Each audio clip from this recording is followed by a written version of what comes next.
I see something happening. Turn on the sound and see.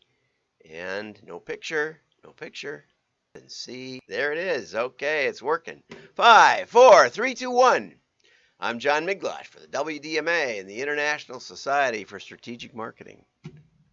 Welcome, welcome, welcome. Hello, friends. I love that.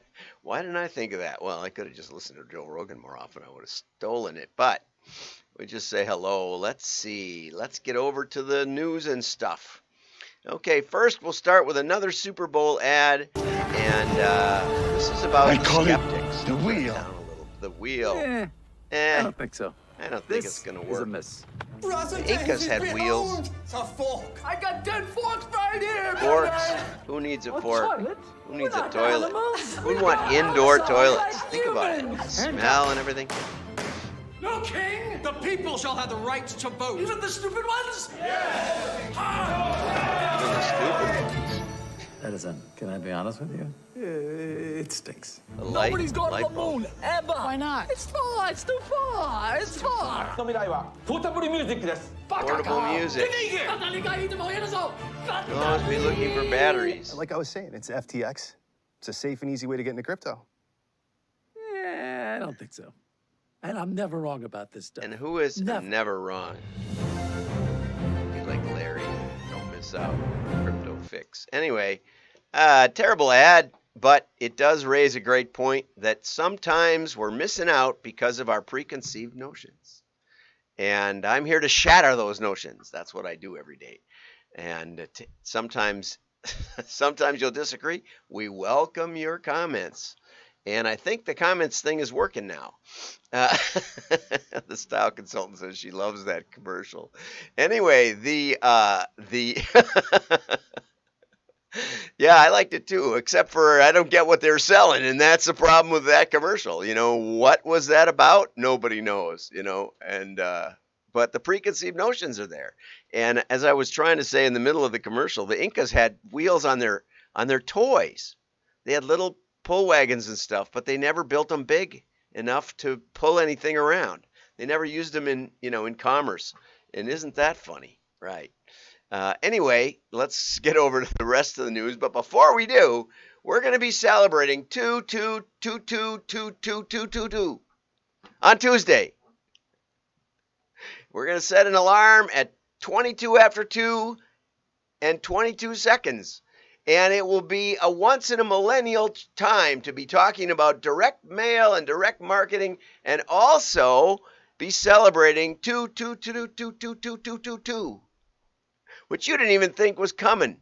Okay, so if you don't know when it is, it's Tuesday, February 22nd, 2/22/22 at 2 Chicago time, Central Time, second time zone of the United States. So register over on WDMA.org.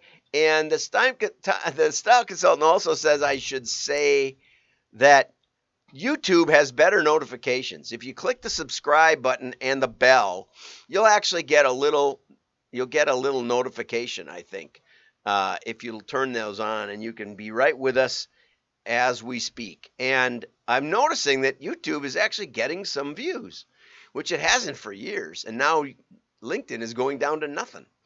And I still get comments from people. I still get people writing me nice notes, but LinkedIn has apparently just decided it doesn't want so many blabby people talking. But I was here before most of them. Yep. Every morning she gets her notifications, the style consultant says, and the notifications work real good. Okay, so let's get over to the real news, and here we go. Bing, bing. Okay, and I'm going to get rid of that. Okay, here was an article from Forbes, 13 strategies to bring more foot traffic to physical locations. I had an on-site meeting at a retailer down in Chicago yesterday. We had a really great time, and I think we're going to have a strategy that just knocks it through the moon. And it involves some data, involves some other things. But I'm really excited, and mail is part of it. And part of it was that he's dabbled in it a little bit. And I said, well, it's not about mail. It's about getting smarter every time, testing every time. That's what it's about. And so that's a thing that mail gives you that almost no other advertising does. I mean, you can run them and you can see the effect, but the split testing and all of the other scientifically valid experimentation just can't happen. Not very easily, especially in a single market. It makes it really tough. And the number 4 tip from Forbes was leverage consumer intent signals in a direct mail campaign. And so the idea is if they come to your website, like if you're a retailer and you've got 4 or 5 stores in a market, you're probably already doing TV, for Valentine's Day or for Labor Day sale or Christmas specials or something. You're already driving people to the website. Now take those same people that are basically anonymous and multiply the investment that you've made in mass media to get them to the website and maybe to get them to the stores and give them a special invitation to come to the store. And we do that with an IP type lookup. There's a lot of ways to do it, but mainly it's basically saying, okay, who's coming to the website? And there's only a few things that you can use. It doesn't tell you their name and address when they come to the website. We're more or less anonymous, but there are companies that are aggregating that together. And I started doing it with Lovesac in 2016, I think. We started testing it. It was not my idea. It was LS Direct, Brian Dillette.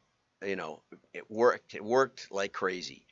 What I had done is teach that retailer, Lovesac, about testing and how mail can give you concrete information, and then they leverage that in the mass media and in the retargeting with mail. So nice article. Get over to WDMA and subscribe. They mentioned a survey in there that audiences are inundated by digital communication. They said that remote workers get 170 emails per week. I don't know what, I get like that a day. So I don't know what's going on. But anyway, digital fatigue is on the rise. It's a nice little survey. Personalization and physical touch points help brands reach out. People want physical interaction. They want to jump on the furniture. They want to feel the fabric. And mail, because it's tactile, gives you that experience. So it resonates more with retail than probably any other thing. So don't just stop at the retargeting. Remind your customers that you're open. Remind them what you have in inventory. Remind them of that they're a VIP customer or something like that. Here's an article from Business Daily UK. It says direct mail is a superhero channel, and it says that for the first time, direct mail has reached a tipping point where it's driving more traffic to mobile devices than is digital advertising. I don't know if that's true. It's hard to believe, but that's what they said. They said the new normal in mail effectiveness at driving digital action surfaced a year ago and shows no signs of dissipating. It says that 9% of mail drives consumers to an advertiser's website, 6% to seek out more information online. It says that it's increased. The 2-year trend is up 41% at driving at the effectiveness of mail driving people to their tablets or smartphones. Wow. And part of that's with QR codes and all that. The average piece of mail hangs around. And then it kind of changes tack and talks about how important mail was in the pandemic. And then there's quite a bit about that. If a consumer writes a company, sending back an email or WhatsApp is unlikely to be the most appropriate form of response. So there's a customer service aspect of mail that's very important. And they end up with talking about vulnerable groups who may not have computers, etc. And so mail still deserves a place that people are have a sense of relief when there's a paper document sent to them. I think it's all true. Okay, now I want to talk about a pretty troubling article that I ran across in the Drum. And it wasn't what I expected at all, to be honest about it. Jennifer, and so I want to thank the Drum for even picking up the story. Levi's top marketer quits after the bosses told her to stop talking about COVID-19 views. And I didn't know what that was. That could be all over the map, that we all need to crawl in a cave or something else. This Jennifer Say I put some other additional information. There's another article that she actually wrote over here on Substack, and this is by her, Jennifer Say. And interestingly, the way the drum cropped her shirt, they cut it off here so you didn't see the vote in the same picture. And you can also see the Levi's. It says that when she traveled to Moscow in 1986, she brought 10 pairs of Levi's 501 jeans in her bag. My sister smuggled Levi's and Bibles into the Soviet Union, interestingly. There's a connection there. She was a 17-year-old gymnast. She was the current reigning national champion for the USA, presumably. And she said that the Russians wanted Levi's because they stood for American ruggedness and stuff. It's going to be hard for me to share this. Look at, they're all with their jeans. Okay. And I didn't highlight this one all up. There's a lot of background story, so we'll get back to this one. But anyway, she was at Levi's her entire career, 20 years. She became the chief marketing officer and then brand president in 2020. And but she became a strong advocate for schools to reopen without mask rules, a position that attracted negative criticism. Okay, she rejected a $1 million severance package because it included a non-disclosure agreement, and she wanted to speak out. She wrote op-eds, appeared on news shows, and she was condemned by her company.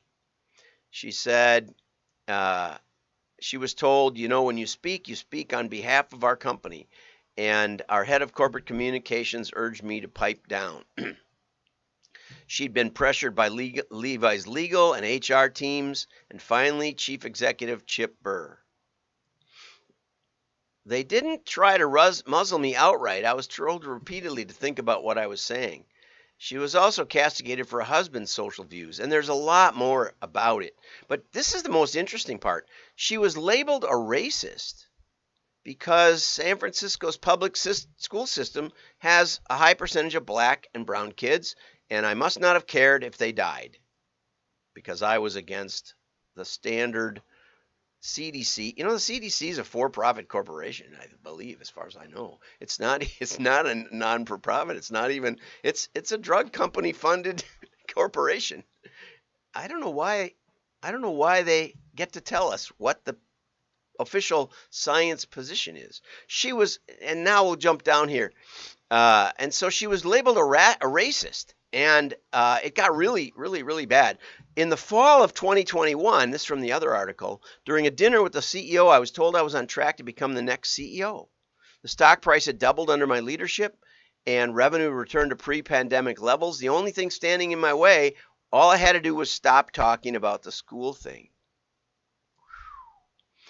And she was accused of being anti-science. She was accused of being anti-fat because I retweeted a study, probably a scientific study, showing a correlation between obesity and poor health outcomes. Absolutely scientific. It's one of the most well-documented, more than smoking probably, is obesity and the obesity crisis in the whole world, really. It's really interesting. More people are dying from overweight issues than are dying from starvation.